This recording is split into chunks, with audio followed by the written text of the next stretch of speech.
Welcome to the deep dive. Today, you and I are going to do something a little different. We're going to try on the hat of a philosopher, not just look at what they argue about, but really dig down into the very nature of their arguments and questions. That's right. We've got a fascinating collection of ideas here that looks at what happens when philosophers themselves start questioning the status of their own field. It's kind of like a philosopher looking in a mirror and asking, what am I even doing?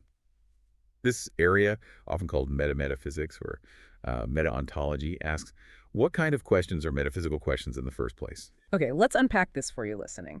You know those big philosophical questions like, what is real? Or what does it mean to know something? We're not tackling those head on today. Instead, we're going a level deeper. Are these actually legitimate questions? When philosophers disagree about them, are they actually disagreeing about something real, or could something else be going on? And here's where it gets really interesting. Our sources suggest that some of these debates, the ones that have been going on for centuries, might be, wrong in some fundamental way. Maybe the answers aren't wrong, but the very way we frame the questions might be. What's fascinating here for you as someone who engages with these ideas is the possibility that some seemingly profound disagreements aren't about deep truths about reality, but might be trivial or, just about how we use language, or maybe not about any facts at all. It really makes you reconsider what philosophical progress even looks like, doesn't it? Exactly. So our mission today is to explore these different philosophical viewpoints on just how valid and what the true nature is of metaphysical inquiries. We're promised some real aha moments about how philosophers themselves approach their work, and I'm definitely excited to get into it. You ready to dive in with us? Absolutely. Let's start by highlighting a really crucial distinction for you, one that really sets the stage for a lot of what we'll discuss. It's the difference between being a realist or anti-realist in metaphysics and being a realist or anti-realist about metaphysics. Okay, lay it on us. This sounds like one of those distinctions that seems simple but has big implications. Precisely. Yeah. When we talk about realism in metaphysics, we're talking about whether certain kinds of things exist. For instance, if you believe that tables, cats, and rocks are real things, you're a realist about composite objects. Makes sense, right? On the other hand, if you think only the most fundamental particles are truly real and everything else is just, a way those particles are arranged, you'd be an anti-realist, perhaps a nihilist, about composite objects. So that's level one, what exists. Right, so that's the direct question. Are there tables, or are there just atoms wiggling around in a table-like way? Got it. Now, realism about metaphysics is a different question entirely. It's about the status of the question itself in our example, are there tables?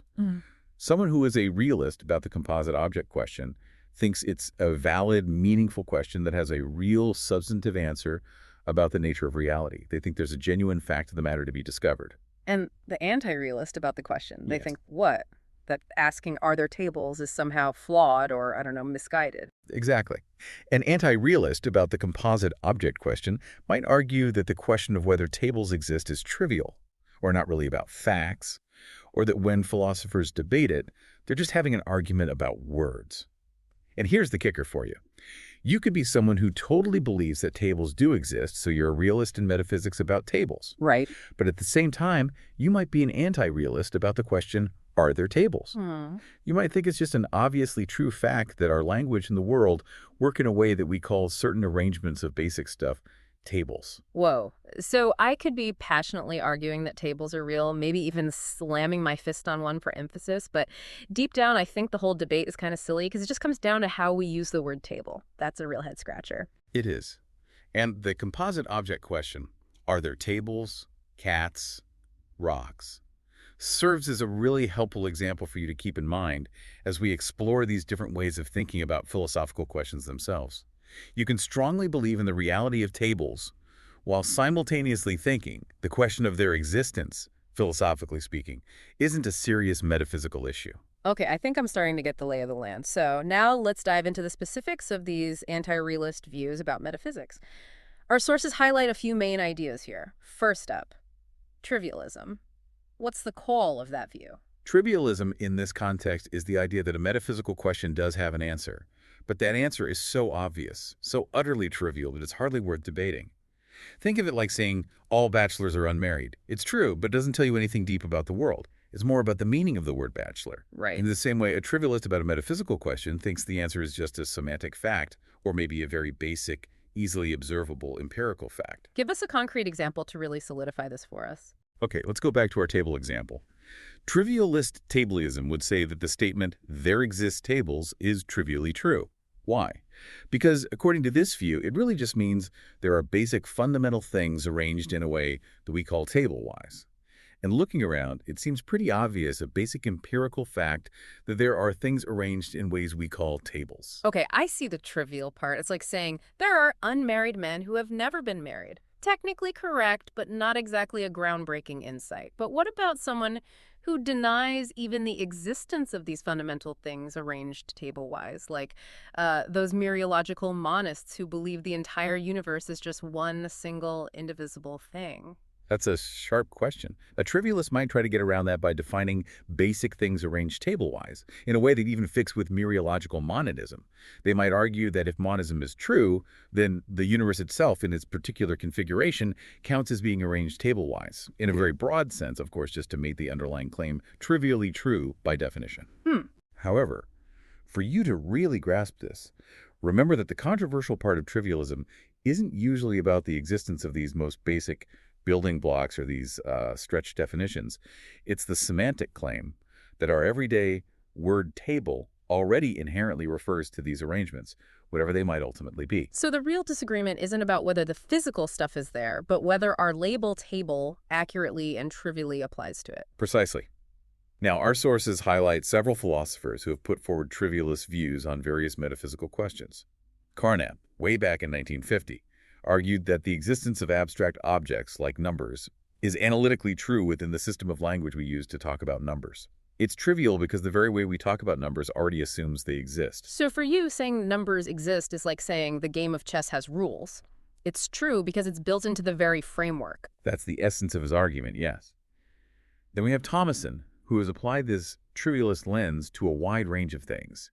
Not just composite objects, but also abstract objects, and even those tricky coincident objects, like a statue and the lump of clay it's made of.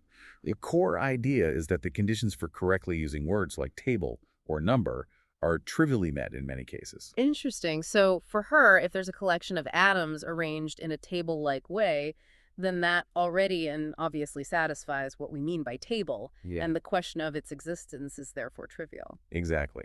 Hirsch offers similar ideas about composite objects, and even the long-standing debate between perdurantism and endurantism, whether objects persist through time by having different temporal parts or by being wholly present at every moment.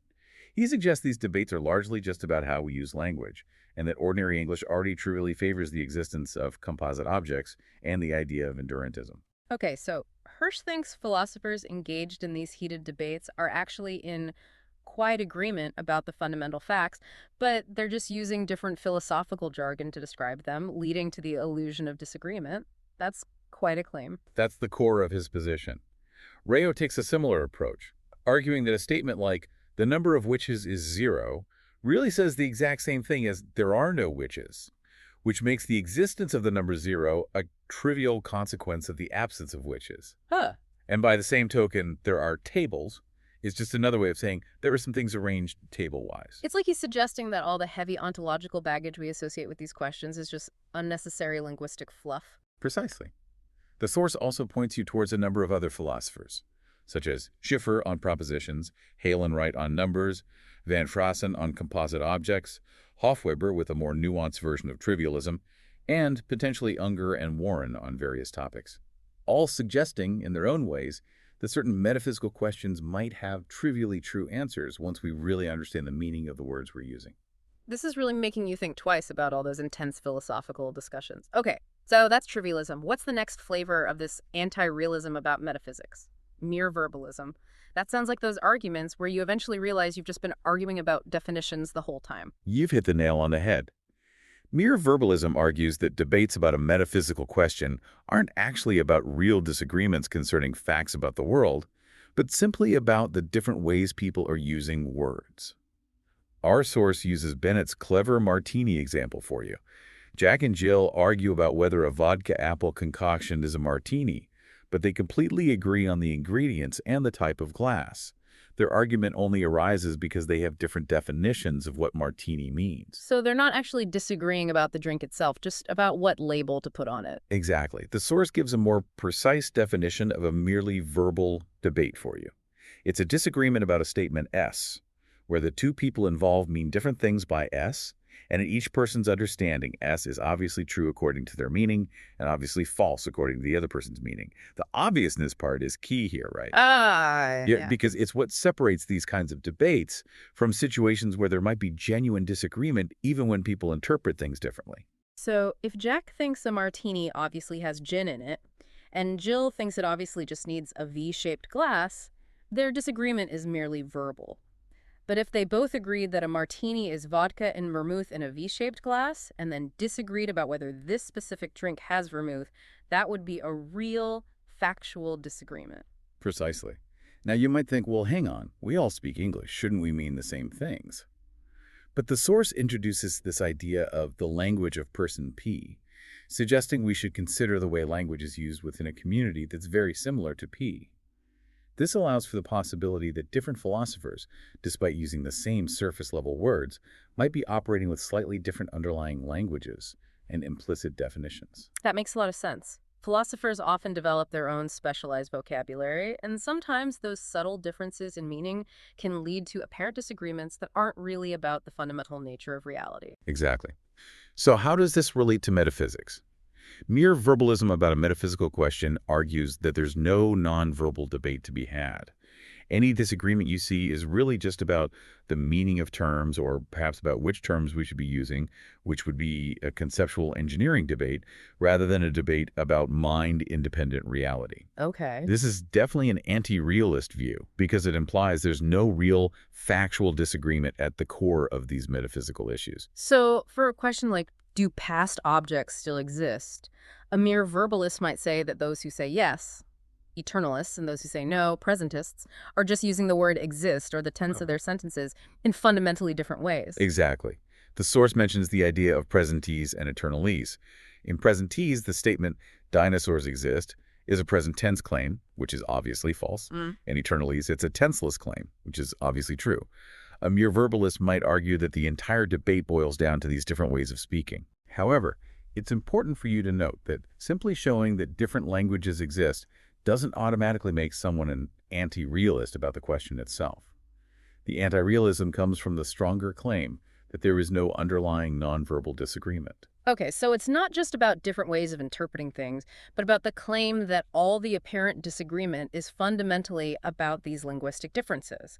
Now, who are some of the big names associated with this idea of mere verbalism? Well, Carnap pops up again. His views on abstract objects can also be interpreted through a mere verbalist lens. He argued that saying numbers exist is trivially true within the framework of mathematics, but it's not necessarily obviously true in some completely different conceptual framework we could adopt. Hirsch, again with his quantifier variantism, argues that the very meaning of the word exist differs between the languages of, say, someone who believes only in fundamental particles and someone who also believes in composite objects like tables. Putnam, Seidel, Button, Unger, and Warren are also mentioned as holding similar views on questions about composite objects and other areas of ontology. It seems like the question of composite objects is a frequent target for these kinds of views. It keeps coming up. It is. Parfit applied this idea to the question of personal identity, suggesting that some of the debates about what makes you the same person over time might really be about how we define the word person. Dennett has hinted at mere verbalist interpretations for some rather unusual metaphysical concepts like sakes and wholes, maybe even for numbers. Sosa is mentioned as someone whose views on composite and coincident objects could potentially be interpreted as mere verbalist, though that's open to debate. Corton's developed a general framework for understanding mere verbalism, though he didn't necessarily endorse it himself. Interestingly, even Hume is mentioned in relation to the free will debate, suggesting that perhaps the core disagreement is about what we actually mean by free will.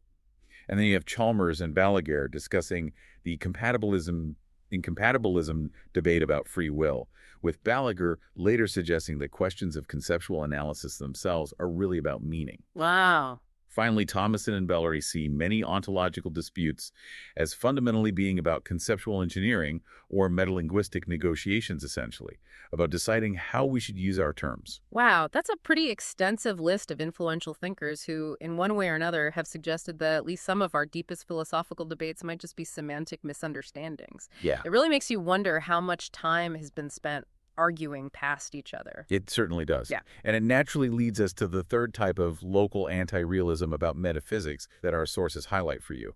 Non-factualism. What's the central idea behind that? Non-factualism. Okay, that sounds like the view that there's just no right or wrong answer to the metaphysical question. It's not trivial. It's not just about words. It's just no fact of the matter to be had. Exactly. It claims that there's no objective truth to be found regarding the answer to a particular metaphysical question. This is different from both trivialism and mere verbalism, both of which suggest that there are obvious answers, at least within certain relevant ways of speaking. Non-factualism, on the other hand, implies that the key languages or conceptual frameworks we might use aren't trivialist in that way. So for the question, do tables exist? A non-factualist wouldn't say yes, obviously, or it depends on how you define table, but rather there's simply no fact of the matter whether they do or don't. That's the core of it. The source distinguishes between what it calls non-mere verbalist and mere verbalist forms of non-factualism.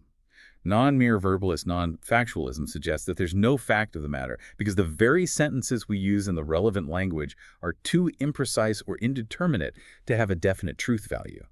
For example, concerning composite objects, someone might argue that statements like tables exist and tables do not exist both lack a determinate truth value in a substantialist language that requires some, like extra ingredient, beyond just the arrangement of fundamental particles. Balaguer is mentioned as having made arguments along these lines. This sounds like the idea that our concepts just aren't sharp or well-defined enough to handle these really deep questions about reality, like they just break down. Precisely. Another argument for this type of non-factualism is that there's simply nothing in the world that determines the truth of the relevant sentences or fixes the reference of the terms we're using. Yablow's work on the philosophy of mathematics is mentioned here, suggesting that whether our numerals actually refer to real numbers might have no bearing on the truth values of mathematical statements containing them, implying there's nothing really grounding that reference. That's a pretty radical idea that our entire system of mathematical language could be operating without actually pointing to anything real in the world. It is. Other arguments for non-factualism include the distinction between what are called lightweight and heavyweight uses of the word exists, or the existential quantifier, where it's argued that the heavyweight, ontologically serious sense of exists is actually defective or doesn't function properly, as Chalmers has suggested. There's also the idea that many ontological questions suffer from what's called presupposition failure, as Warren has argued, meaning they assume the existence of deep metaphysical facts that simply aren't there in the first place. So in that case, the very questions we're asking are flawed from the get-go because they're based on a false assumption. That's the line of thought. Then we have mere verbalist non-factualism. This arises when there are multiple different ways of speaking, multiple equally relevant languages, which give obvious but different answers to the same metaphysical question, because no single one of these languages can be shown to be uniquely correct or privileged. There's no objective fact of the matter about which answer is true. So going back to our time example, if presentese and eternalese are both equally valid and useful ways of talking about time, and they give opposite answers to whether dinosaurs still exist, then there's just no real fact of the matter about whether they do or don't. Exactly.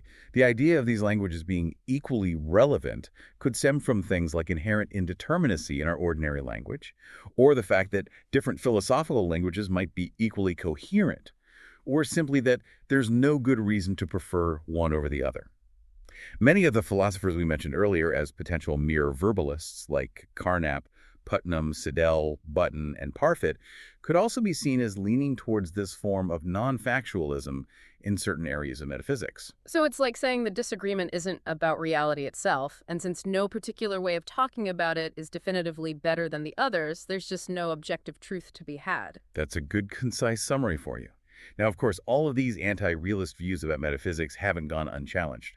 Philosophers who are realists about metaphysics have raised some pretty significant objections. Where should we begin with those? Let's start with the objection for metaphysical privilege. That sounds like it directly challenges the idea that all ways of talking are equally valid. It does. This objection primarily targets mere verbalism, and especially the idea of quantifier variantism, the idea that the meaning of exists can vary between different languages or conceptual schemes. The central argument, championed by philosophers like Sider, is that while there might be different ways to interpret words like exist, one of these interpretations is actually metaphysically privileged. Privileged how? This privileged meaning, according to this view, is tied to the idea that the most fundamental terms in our best overall theory of the world carve nature at the joints. They reflect the fundamental structure of reality in a way that other interpretations don't. So Sider would argue that the way he uses exist in his preferred metaphysical framework isn't just one option among many equally good options. It's one that actually aligns with the deepest structure of how reality is. Precisely. He sees the existential quantifier, the logical symbol that corresponds to there exists, as a primitive in our most successful theories, suggesting it's a natural, joint-carving expression with a unique and metaphysically significant meaning that can't just be swapped out for another meaning without losing touch with reality itself. Of course, as our source points out for you, those who hold anti-realist views are likely to reject the very idea of these deep metaphysical joints in reality that this whole argument relies on. Yeah, it feels like a fundamental disagreement at that meta level we talked about earlier, whether there is even such a thing as a single privileged way to accurately talk about reality in the first place. Okay, what's the next big pushback from the realists? The objection from maximalism and the collapse argument sounds pretty dramatic. This objection also takes aim at mere verbalism. Imagine if a mere verbalist says that the statement, tables exist, is true in one particular language. Let's call it L1. The maximalist argues that if that statement is true in L1, then it follows that tables exist in reality. This directly undermines the mere verbalist claim that there's no real nonverbal fact to the matter about whether tables exist. Right. Eklund's point about singular terms, like Herbie is a table, reinforces this. If that sentence is true in L1, then the name Herbie must refer to a real table. So the realists are essentially saying that if a statement about existence is true in any language that's supposed to be talking about the real world, then that statement has real-world implications that go beyond just the language itself. Exactly. This line of reasoning often leads to what are called maximalist ontologies, philosophical views that embrace the existence of a surprisingly large number of things. Mereological universalism, the idea that any collection of things, no matter how disparate, forms a whole. Plenitudinous Platonism, the view that all possible abstract objects actually exist. And a plenitude of coincident objects, like the statue and the lump of clay both being distinct objects occupying the same space. Whoa, so if saying table can just mean some simples arranged table-wise in one language and that makes tables exist, true, does that mean everything imaginable ends up existing in some sense just by virtue of us being able to define a language where it does? That sounds excessive. That's the worry that this objection raises.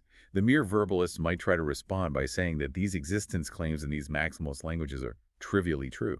For example, numbers exist is true by the very rules of that language, and tables exist just means simples arranged table-wise exist, which they might argue is obviously true. But the realist would likely push back and say, just because you can define a language where everything trivially exists doesn't mean that's a meaningful or informative way to understand what's actually real. Precisely. And there are two main problems for the mere verbalists that arise from this. First, it becomes very difficult to provide a coherent account of how the meanings of different words, like simples, tables, and numbers, work together in these maximalist languages if their existence is all just trivially true in different ways. Second, even if you can create these languages, how do you justify the claim that these are the languages that are relevant to our actual metaphysical debates about what truly exists? It feels like the realist is saying, you can play all the language games you want, but that doesn't change what's fundamentally out there. That captures the underlying tension well.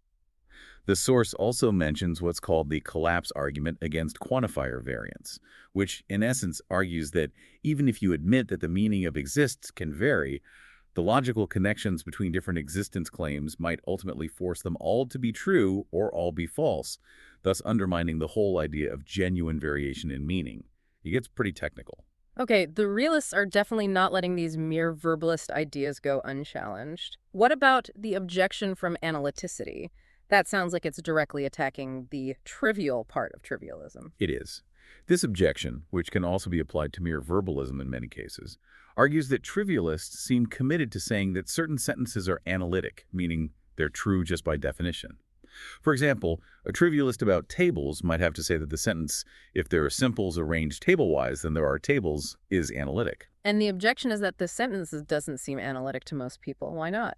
Bennett has argued that the part after the then, there are tables, seems to have ontological commitments that the part before the then, there are simples arranged table-wise, lacks.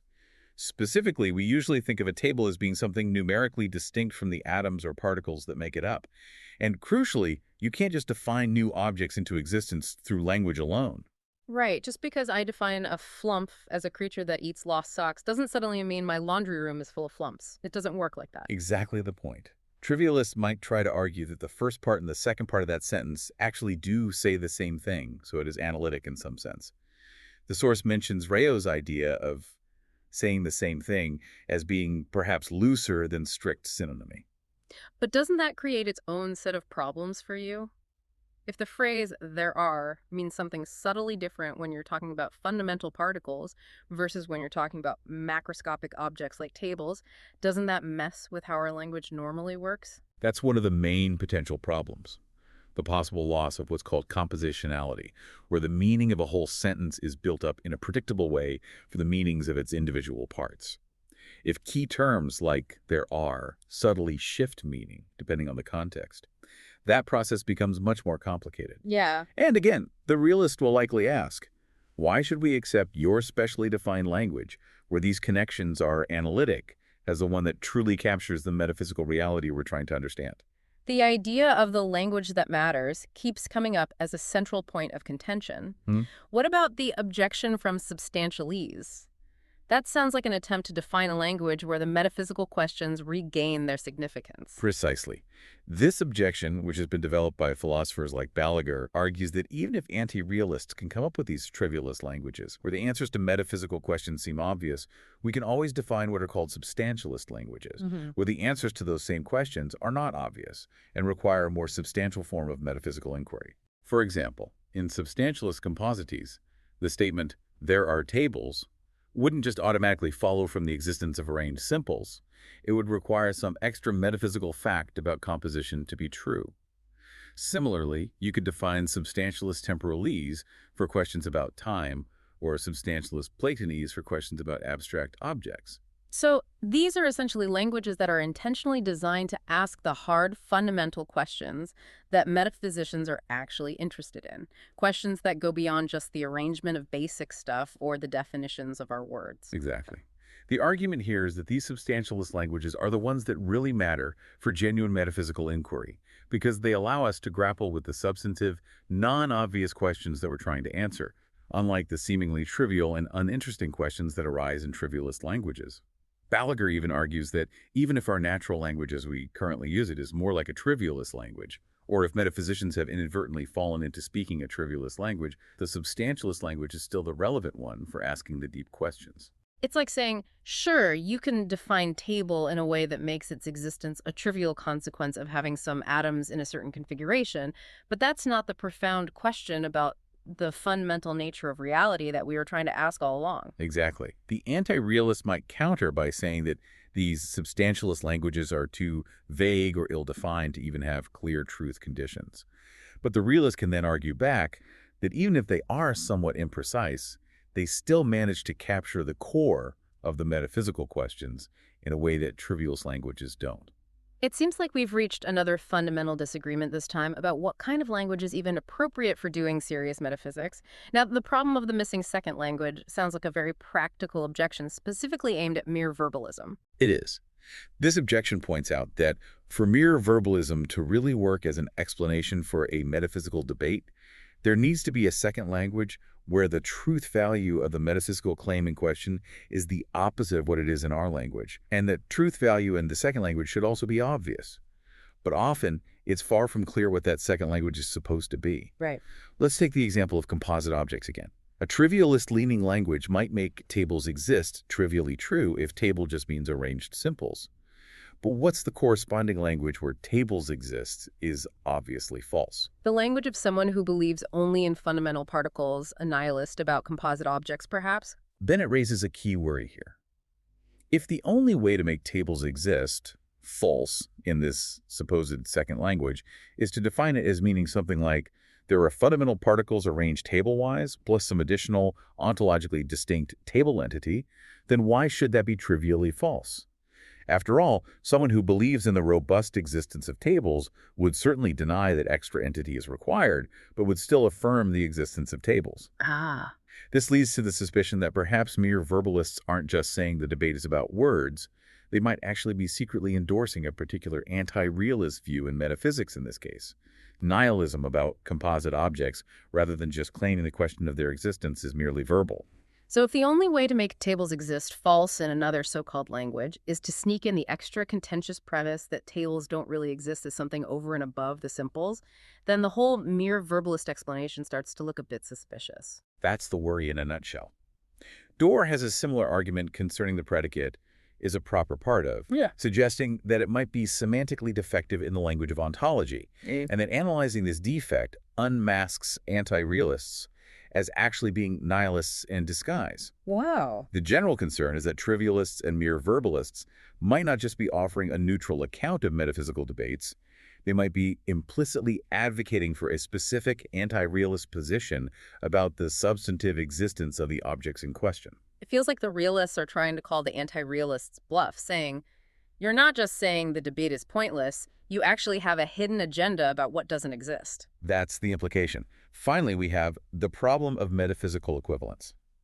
This objection is also directed at mere verbalism, particularly in the context of quantifier variantism. What's the core of that argument? It focuses on pairs of seemingly different sentences, one uttered in the language of someone who believes in a rich ontology, like mereological universalism, where almost any collection of things forms a whole, and another uttered in the language of someone with a very sparse ontology, like a nihilist who believes only in fundamental particles. Mere verbalists often seem committed to the idea that these superficially different sentences are actually metaphysically equivalent. They describe the same underlying reality just using different words. Right. For example, there's a table uttered by a universalist might be considered equivalent to, and there are simples arranged table-wise, uttered by a nihilist. So the mere verbalist thinks these two statements, which seem to describe very different kinds of worlds, are actually saying the same thing at a fundamental level. That's the suggestion. But the objection raised by McSweeney is that these statements don't obviously seem equivalent to most people, and we might lack sufficient justification to believe that they really are equivalent. How can a world that contains tables, in addition to simples, truly be the same as a world that only contains simples arranged in certain ways? It feels like the realist is saying that the mere verbalist is glossing over a real and significant ontological difference by simply claiming that the two different languages are just talking about the same thing in different ways. That's the crux of the objection. However, as the source notes for you, once you fully understand the hypothetical languages of universalistes and nihilistes in the specific way the mere verbalist envisions them, the equivalence might seem more plausible. The idea is that the truth makers for the nihilist statement, the existence and arrangement of simples, might be considered sufficient to make the universalist statement true within their own language. The counterargument then becomes whether we truly do understand and have reason to accept these hypothetical languages as the mere verbalist describes them. So the realists have definitely laid down some serious challenges, attacking pretty much every aspect of these local anti-realist views. But our sources also discuss broader, more global critiques of metaphysics. Let's delve into those. Right. While a lot of the recent discussion has focused on these more specific local critiques, there's a longer history of philosophers making more sweeping attacks on the entire project of metaphysics. Think back to the ideas of Wittgenstein and the logical positivists, though those earlier attempts at a global critique often ran into the problem of being self-refuting. Yeah, that's the classic problem, isn't it? It is. However, there are more contemporary versions of these broader skeptical views.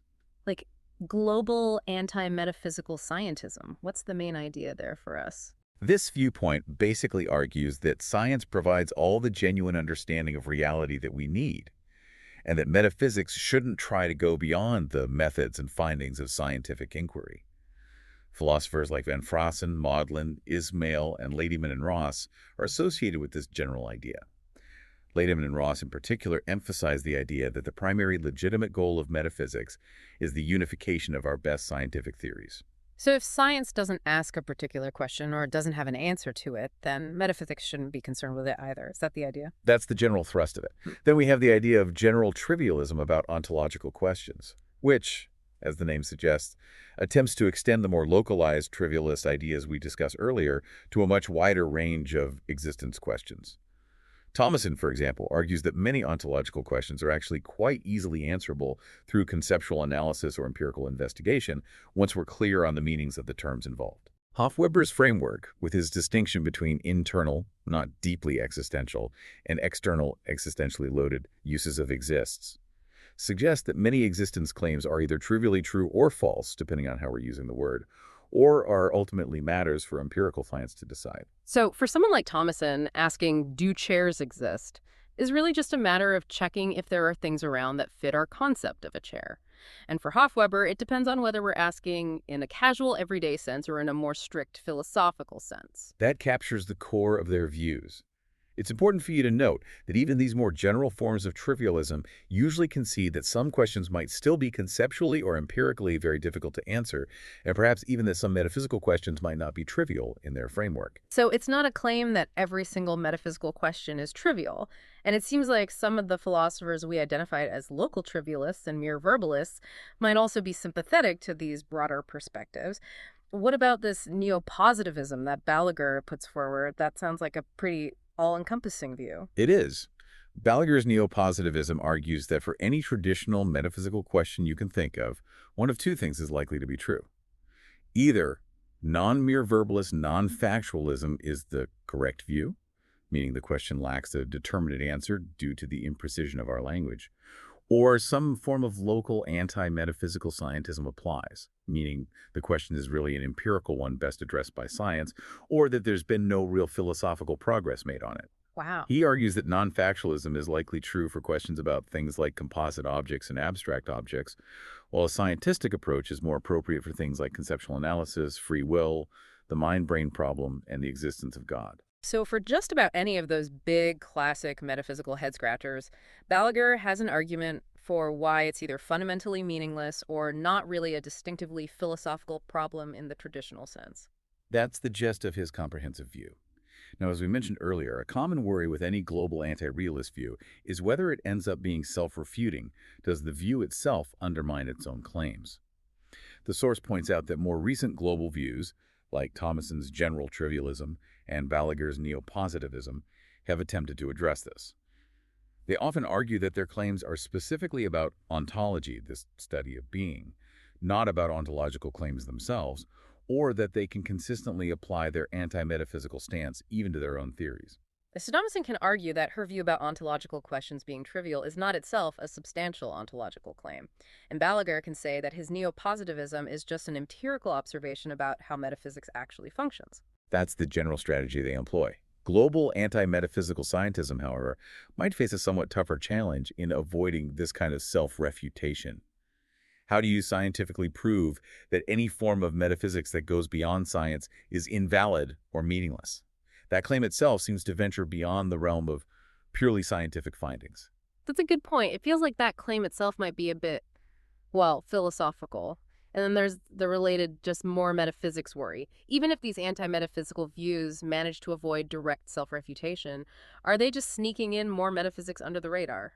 General trivialism and neo-positivism can largely sidestep this by acknowledging that they are indeed metaphysical theories of a sort, but claiming that they're not the problematic kind of metaphysics not deeply ontological, or that they can be understood as a form of scientism about metaphysics itself. But again, it's perhaps less clear whether a strong global scientism can easily dismiss this worry. This has truly been a deep dive into the very foundations of philosophical inquiry. We started by thinking about what it means to act as a philosopher, and ended up questioning the very nature and validity of philosophical questions themselves. It's kind of dizzying. We certainly have. We've explored for you how anti-realist stances about metaphysics, including trivialism, mere verbalism, and non-factualism, present a significant challenge to the traditional pursuit of deep, substantive answers to fundamental questions about reality. And we've also seen the strong counter-arguments and objections raised by realists about metaphysics, highlighting the ongoing and incredibly complex debate about the status and ultimate worth of metaphysical inquiry. It feels like for every attempt to deflate the ambitions of metaphysics, there's a robust defense trying to keep those big questions alive. Absolutely. It leaves us with a final thought for you, our listener. Consider a philosophical question that you find truly captivating. After our discussion today, do you think it's possible that the debate surrounding it might be, in some fundamental way, wrong? What would it take for you to personally conclude that such a seemingly profound question might actually be trivial or just a matter of how we happen to use words? It's a really challenging but also potentially liberating thought, one that really encourages you to reflect critically on the very foundations of philosophical inquiry and the nature of knowledge itself. We encourage you to ponder the implications of these ideas for your own engagement with philosophical debates. It's a whole new level of deep thinking that's diving into metaphysics. Thanks for joining us on this deep dive.